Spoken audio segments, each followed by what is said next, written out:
Izzy Judd has told the Stompcast podcast that she's given up on telling one of her children to do chores because they were simply overwhelmed by the demands. But what about you and your children? What did your parents make you do? Saskia, is it an important part of parenting? So there is a massive study by Harvard University that was done over more than 85 years, where they looked into what makes people successful, which is obviously a really interesting thing. And you might say it's hard work, it's a good mindset. What they found that the communal theme between people who were successful in all of those years was that they had done chores at home, which is such an incredibly surprising thing. Why is that the case? It's because when you put into the family box and you feel like you're filling things up for everyone and you feel like you're part of a team and your worth and your work is noticed, it makes people see that they'd be good on any team. They look for things to do. They're more likely to put themselves forward for something. There are so many interesting character traits that are learned from doing chores, doing things for other people, fixing a problem,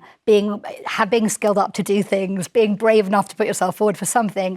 And it's a very interesting thing that we see. And so you can see why in family homes it would be very useful, firstly for their own development, but also as a family, to feel like you're an important member of your family, to feel like you're worth something, for your own self-esteem, your own skills, to feel like you're getting ready to become an adult, that you can do the washing or you can help with the washing up, and that when you leave the house, you're more prepared for life. There are so many good reasons to do chores. So yes, I think probably it's a very good idea for children to do chores, partially for the purpose of getting ready for real life, partially for feeling like they're an important member of their family and that they're wanted and needed. And I think there are some things that parents do that make it much harder for children to join in. For example, mums and dads who say things like, put that in the washing basket for me.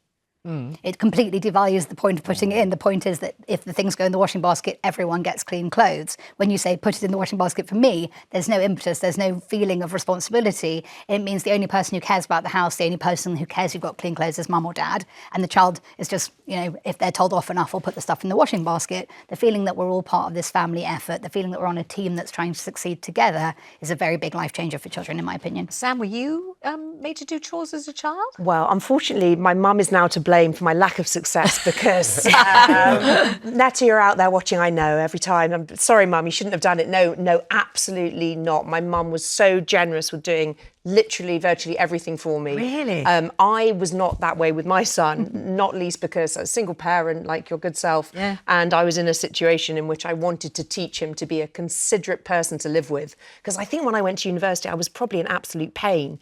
And I'm so grateful for my mum's kindness. But, I wasn't very good at things like using a washing machine or cooking for myself. I'm still a terrible cook. My mum's an amazing cook.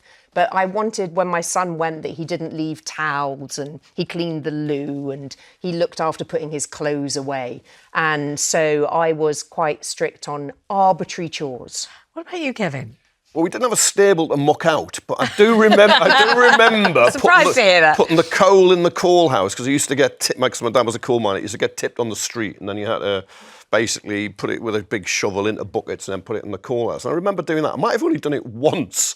I might have done it more times, but I do remember. But on chores, I'm just thinking with my own kids, I never gave them regular chores. I never tried to give them regular chores, but they would now and again, you clear the table, you set the table.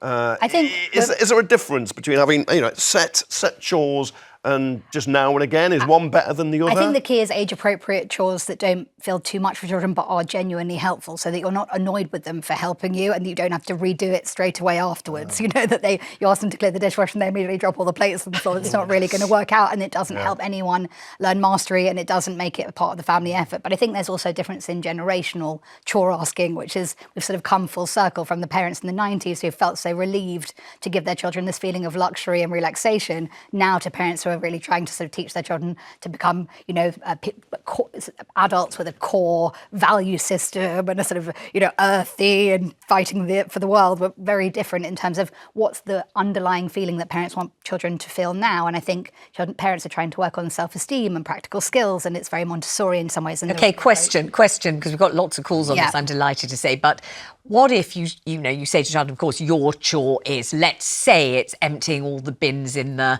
sitting room so that they're not full of rubbish, and moving them to the big bin in the kitchen or whatever, or putting out the recycling or whatever it is, and the child flatly refuses, just says, I don't want to, I'm not doing it, I don't feel like it. So I think it depends whether in your family you're paying children for chores, which is something that some families do. Some people feel that it should be about sort of intrinsic motivation, that you just want to help everyone, in which case you have to set up an environment where everyone is actually helping everyone. You're not just sitting on the sofa having a chocolate bar and saying, you clean all the bins, I'm just sitting here, you do me a favour. You know, the idea is that we're trying to teach children kindness and care for others, and if we can help them, then over time they might learn to help us. Obviously, no child will be completely obedient and want to do their chores every single day. There's a point where you might gamify it and say, you know, if we can get all the chores done in 10 minutes, we can do blah, blah, blah. You might try and help children earn things over time. You know, if all the chores are done by the end of the week, we can all, you know, work for something together. I think the idea is that it's about feeling like you're part of a team. And there are other studies that show that being on a team makes people more successful at the thing that they're trying to do. If everyone is doing a job at the same time, you're more likely to join in. Just remember the instructions that were kind of volleyed at me. Every single one was something you really didn't want to do. Like, you know, clean out the fish tank. Boo, you definitely don't want to do that. What a horrible, cold, clammy, yucky, nasty thing to have to do. And okay, you feel for the fish, but you still don't really want to do it. Clean your bike, you know, with all the oil and the thing and kneeling on the... it was absolutely horrible. Practice the piano was a total nightmare. I thought my life was absolute torture. I never liked doing any of it. We had to, I always had to do the, I really did, this is true, the washing up after the Sunday roast. And the bit where you have to scour the flipping, you know, baking tray that the blinking meat, you know, that's horrible. That's really horrible. And I had to do that. And then we had to, I had to do the sitting room before everyone came down so that it was nice. And I mean, it's been obviously massively character building. I never wanted to do it. That's all I'm saying. I deeply resented every single moment. I was always doing something I much preferred, which was basically reading. I had my nose in a book and I was thoroughly enjoying it. I always had to put the book down and go plonking downstairs, annoyed and reluctant to do some horrid thing I didn't really want to do that the grown-ups cared about and I didn't. That's just honest. All right, let's go to Helen. Helen in Staffordshire. Hi, Helen. Tell me, you did loads of chores just like me. How was it? Yes, unfortunately, my mum was a single parent, and we lived originally in the Rhondda Valleys, and there wasn't a lot of work for women. So mum had to go away to work for many, many years. And my grandmother brought us up, who was very poorly. She had a number of issues. She'd had her breast removed from breast cancer. She had prolapse of the back passage.